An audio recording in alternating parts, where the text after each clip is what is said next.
So now that you've looked through the introductory videos and gotten used to the course and the layout of this course, let's start into the first content video for the course, Introduction to the Human Body.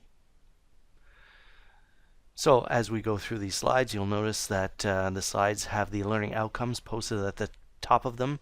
So for this start of the introduction to the human body, we're going to distinguish between anatomy and physiology and explain how they are related.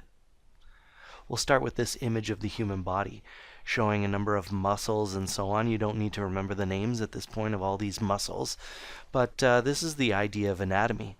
There's bones shown in this image as well, tendons, the muscles, they all have different names and so on. And this gets across the idea that anatomy is the study of structure. So looking at the human body, we can look at the structure of these muscles. We can look at where they attach and what motions they cause and so on within the human body. Morphology goes along with anatomy. So anatomy, the study of structure. Sometimes you hear the word morphology in there. And that is a word that we can actually break down, which is an important concept to get used to in this course. There's a lot of seemingly complex terminology for anatomy and physiology, but if we can break those terms down to look at patterns and so on, it starts to make the content a lot easier. So for example, for morphology, it's actually made out of two root words. The first is morph, and morph is a word that means structure. And ology is a portion of the word that means study of, and therefore morphology is the study of structure. And that goes along with anatomy overall, which is this study of morphology, study of structure. So again, here we have the human body, and what we're looking at in this case is what is called gross anatomy. And it's not gross because we're looking at the muscles and a person with the skin stripped off and so on, but gross ultimately means large. So what we're looking at here is the large anatomy, the entire muscle group and so on in the human body. So for example, if we were to zoom in on the chest region here, we could say, all right, we're looking at the gross anatomy, the gross morphology of the various muscles that you find in the chest, and some bones as well. Again, we don't have to remember these at this point in the course, but we can see that near the shoulder area we have the muscle, the deltoid, which is connected to the clavicle, and it goes down and connects to the humerus, the bone of the upper arm. We can see the pectoralis major, or the pec if you've used the common term previously, and various other muscles as well. This is the gross anatomy, again the large anatomy looking at the entire muscle. But if we were to zoom in here on the muscle,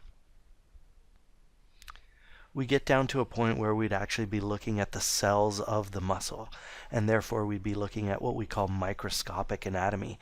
Microscopic meaning just like you use a microscope to look at small things, such as in the image here is a microscopic image of some muscle tissue. And so what we see here are various aspects of the muscle tissue. We can see the muscle fiber, which is an individual muscle cell.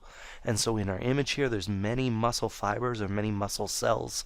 We can see the nuclei of those cells, as well as the striations, which are something we'll get into in a later unit, but are formed by the structure of the proteins within the cell.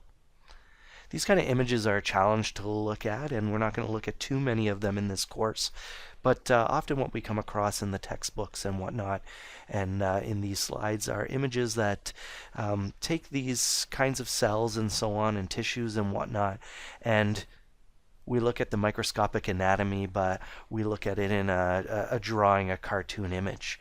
So here we're looking at an individual muscle cell. Again, you don't need to memorize each of the terms here. We'll get into muscles later in the course. But we're looking at the microscopic anatomy of a muscle cell, as if we've opened up the cell. So we've broken it open, and we're looking at all the different parts that make up the cell. So the T-tubules and the mitochondria and so on that we'll get into as we progress in the course here, these are all microscopic anatomy. The key here is there's a difference between anatomy then and physiology. Physiology is the study of the function Whereas anatomy is just the structure and what things look like and so on. Physiology is the structure of how does this muscle cell actually work? Or how do bones actually work and so on. And so the study of function is important so that we can say, okay, here's what a muscle cell looks like, and in the top right you can see some of the fibers that cause our muscles to contract.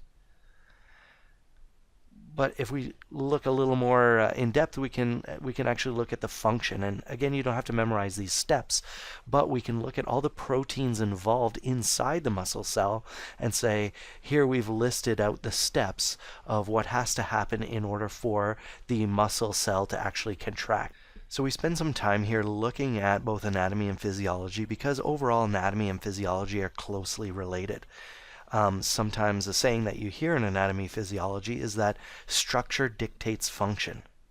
So in the example we've shown here, we can actually look at the structure of all the proteins within the muscle cell and so on, but then that helps us to understand how the muscle actually contracts, the function of the muscle overall.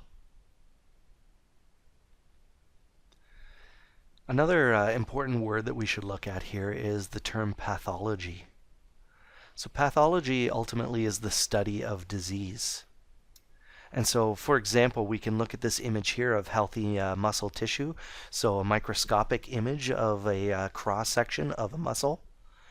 And then we can say, well, someone with muscular dystrophy, what's going on with their muscles?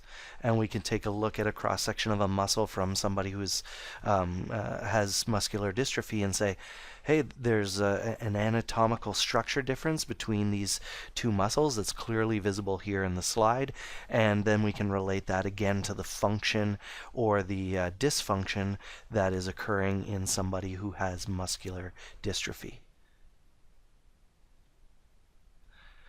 So the characteristics of life. There are a number of characteristics of life that are essential for survival, and so let's go through each of those now, and we'll start here with movement.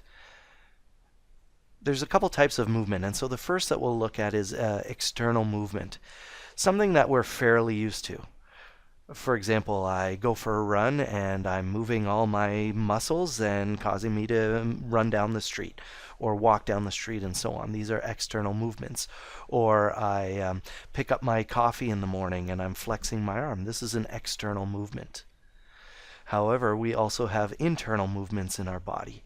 And so to use this example of the running man here, we can take a look at his heart. And as he runs there, in order to move blood around the circulatory system, there is the internal movement of his heart and his blood vessels in order to allow for the movement of blood and the delivery of nutrients and so on to allow him to keep up with the run. A second characteristic of life is responsiveness or conductivity. There's two aspects to this as well. So it's the ability to sense change. So I bring my finger near the fire and it gets warm, and then it also gives me the ability to react, to move away from the fire because it's dangerous for me. So this responsiveness and conductivity, it's not always related to dangerous situations, but this gives us an idea of this ability to sense a change and then to react to that change. Another characteristic is reproduction. So that involves things like procreation, having offspring, making babies. However, it's also related to cellular reproduction. So here we're showing the process of mitosis, so the division of one cell into two identical daughter cells. And this is a process that is overall involved in producing new cells so that we can grow and we can repair our tissues. Another characteristic is respiration. So we're all used to breathing in and out and so on, and so that's overall an aspect of gas exchange. What we're trying to do is obtain oxygen into our bodies so that we can use it to produce energy, and then we need to get rid of wastes that occur in our body. So using the oxygen to produce energy produces carbon dioxide, and we need to remove that carbon dioxide as waste from our body. Another characteristic of life is digestion. This is the chemical and physical process of food breakdown. And so, as food enters into our stomach, We actually have the physical process. Our stomach actually moves as well as releases chemicals to allow for the digestion of food and then release into our intestines. Again, there's both enzymes, chemicals that are released to digest the food, as well as the physical movement of the food through that system. Absorption. This is the passage of nutrients into our body cells. So it's great that I digest the food, but I also need to take that food from, on the left side here, it's giving an example of fatty acids, taking it from my intestines, going through in the middle of the walls of the intestines, and then actually getting it into my lymphatic or my blood system in order to be transported around my body. So I have to take the food from my intestines into my blood or lymphatics. In other words, I have to absorb those nutrients. So this is a process that is intimately involved with the next, circulation, the transportation of the molecules. We have the cardiovascular system, the heart and blood vessels, that allow us to move around nutrients like the oxygen we spoke about earlier, and the nutrients from our food and so on, to go around our entire body to provide nutrients to give us energy and to allow us to build up our own molecules, which is the next part, assimilation, the reconstruction of large molecules for the body's use. I can get things like nucleotides, so DNA from the organisms that I eat, the plants and the animals. I digest them, I absorb them into my body, but then my cells actually need to assimilate those nucleotides, take those nucleotides and build my own DNA. Or take those amino acids that I get and build protein. Or take other chemicals and again reconstruct large molecules for my own body's use. The next process is excretion. So this is actually after I've eaten, I've digested food, I've absorbed the chemicals that I need. I'm actually going to excrete any waste, any part of the food that I actually don't use. I need to get rid of it outside of my body. Or if there's any end products of cellular activities that I need to ultimately get rid of because they're wastes, the process is excretion. And so here's a really big picture of the entire digestive system, but to get across the point, the idea that I bring food into my mouth and all through my digestive system there's breakdown and then there's absorption of nutrients and so on, but ultimately I get down to the rectum and anus and I excrete feces, because these are parts of the food that I need to excrete because they are wastes, nothing my body can use. Another characteristic of life is secretion. So this is the delivery of cellular products necessary for body functions such as digestive enzymes. And so in the picture here we can see that the salivary glands in our mouth, there's a number of them as is shown, they secrete saliva which has digestive enzymes in it in order to start the process of breaking down food that we ingest. Of course, there are other glands and so on that secrete, and we'll talk about a few of those throughout the course, but the salivary glands are an example of some glands that undergo this process of secretion. Okay, so let's define the term metabolism and explain its significance. So what is metabolism? Ultimately, it's all 10 characteristics of life that we just looked at. So all the excretion, assimilation, and so on and so forth, these are all combined what we call metabolism. They're all the chemical and physiological processes that occur in the body. And in the end, they're all essential for life. If we were to have any disease that affected one of these metabolic processes, then ultimately we would have effects that would reduce the quality of life and so on because they have been disrupted. Metabolism breaks down into two categories. So the first is anabolism.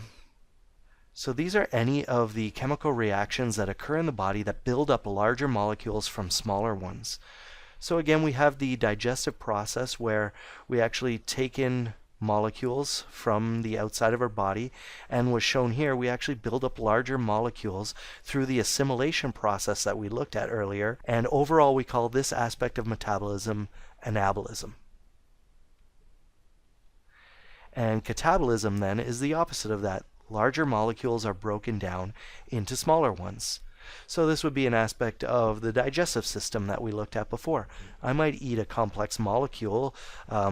We've shown one here that I've just created out of colorful circles, but maybe this is a sugar that I've eaten in my diet. And so catabolism would be the breakdown of this chemical into smaller portions of that larger molecule. Overall, the body has basic physiological needs. Again, we mentioned earlier, physiology is related to function. And so these are all requirements of organisms that are necessary to maintain life. Ultimately, survival depends on these available factors. And so the basic physiological needs are water, so H2O, and this is the most abundant substance in the human body. It makes up about 40 liters, 60% of the body is ultimately water. It is involved in transportation, so allows us to move things around the body.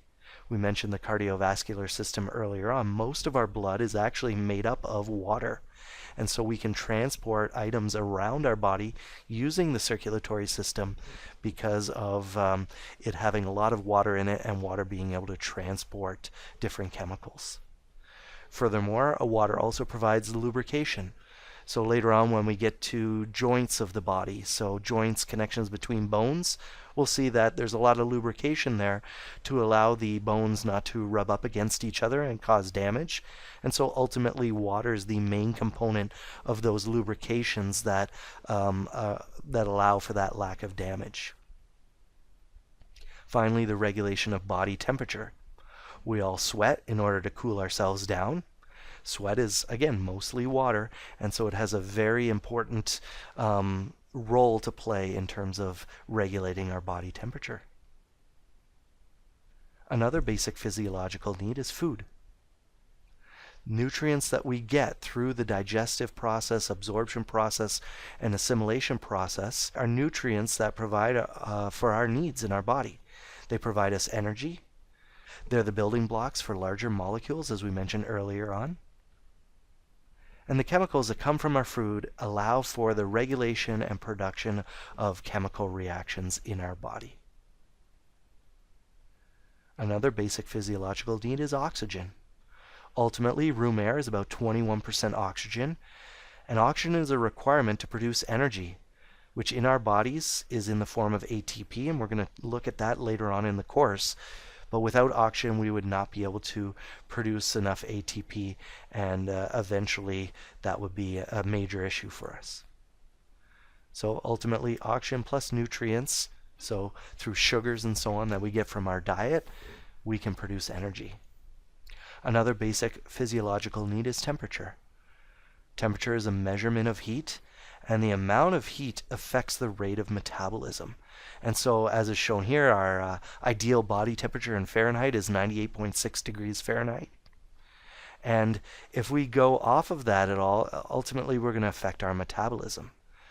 So as our temperature increases, metabolism increases. As our temperature decreases, metabolism decreases. And so our body, as we'll learn later, tries to maintain that 98.6 degrees Fahrenheit in order to keep our metabolism rate at the appropriate level. The final basic physiological need is pressure. Pressure is the application of force to something. It's a little bit hard to show here, and so we'll look at an example. We'll talk about atmospheric pressure, which is important for our bodies. So here I show a picture of Mount Everest. And if you've ever heard of anyone climbing Mount Everest, there's very low atmospheric pressure at the top of Mount Everest. That means as we try to take breaths, there's very little pressure forcing the air into our lungs. And therefore, we end up taking very deep breaths, and our breathing is labored and so on because the atmospheric pressure is much lower at the peak of Mount Everest than it is at sea level. Hydrostatic pressure is another type of pressure. Hydro means water. Static means is referring to pressing in one area. And so this is the pressing of water up against things like our blood vessels, and the pressure that is provided from our heart beating and the blood pressing up against the blood vessels, causing water to either leave the blood vessels or not, and ultimately it plays a major role in various aspects of our body's function.